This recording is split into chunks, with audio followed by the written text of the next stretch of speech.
I do know that both of you have a lot of respect for the other guy's fighter. Neither of you think that this is going to be an easy fight either way. I would like to give you both the opportunity, beginning with you, John David, to say what you think the biggest strength is that Andre Ward is going to bring into the ring against you on Saturday night. And also, in as much as you're prepared to say it right here, what you think his most exploitable weakness is. Andre has a lot of strengths. You know, when you look at him, if you really study him, he's a well-schooled fighter. He listens to everything that Virgil preaches, and he definitely absorbs it. And the one beautiful thing that I've noticed from him is he trusts Virgil.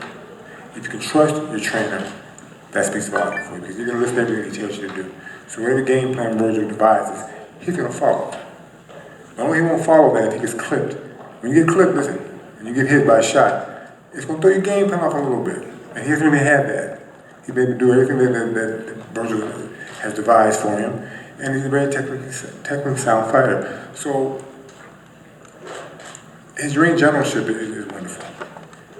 You know, his ability to be able to maneuver around the ring, it's a thing of beauty if that's what you like. And I love that because that's what I did. I kind of, when I really studied Andre these past few weeks, I had a greater appreciation for what he does, because I looked at him and said, you know what, his style was similar to mine.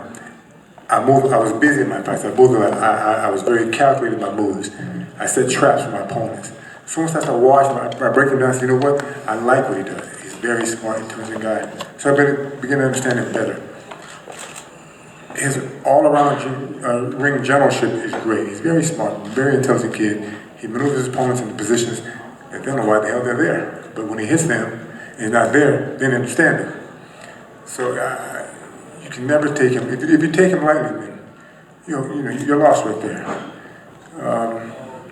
I won't go into the second part of your question, because that's for the fight on Saturday. But listen, once I really studied Andre and Virgil, I had to step back and give them all the credit they deserve. You know, I kind of sold them short a couple years back. But once they did one thing for me that I loved. They gave me a lot of video, not from them, but on YouTube. It gave me a chance to really study them. And I had to step back and say, no, not because he's here, but that's why it's the way it is. I had to give them the credit they deserve. Their team together, they had such a cohesiveness, and together they truly believe in one another.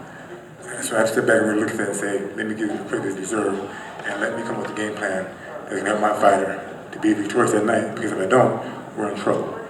It's a dangerous fight, and like I said, I sold them short at the beginning because there wasn't much stuff on them back when I first was watching.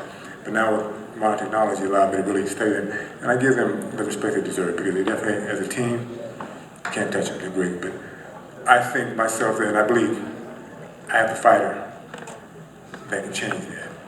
They got a great thing going. I just think I have a kid who has the power, and he was selling short as a boxer, a technician to cut the ring off and make guys engage. I just think at this point I have a fighter that can do that. But I give them the utmost respect of what they've done, because they deserve it.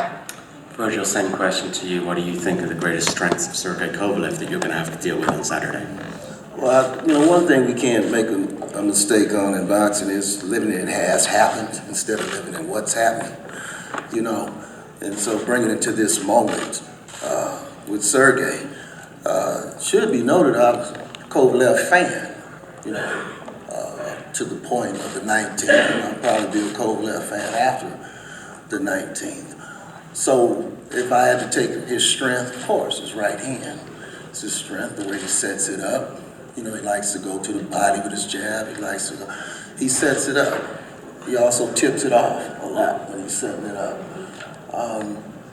That's the only thing I can say. He's got a devastating right hand, but he tips it off when he sets it up. And if you tip it off, look, I've seen guys go into Sergey and they beat before the bell rang.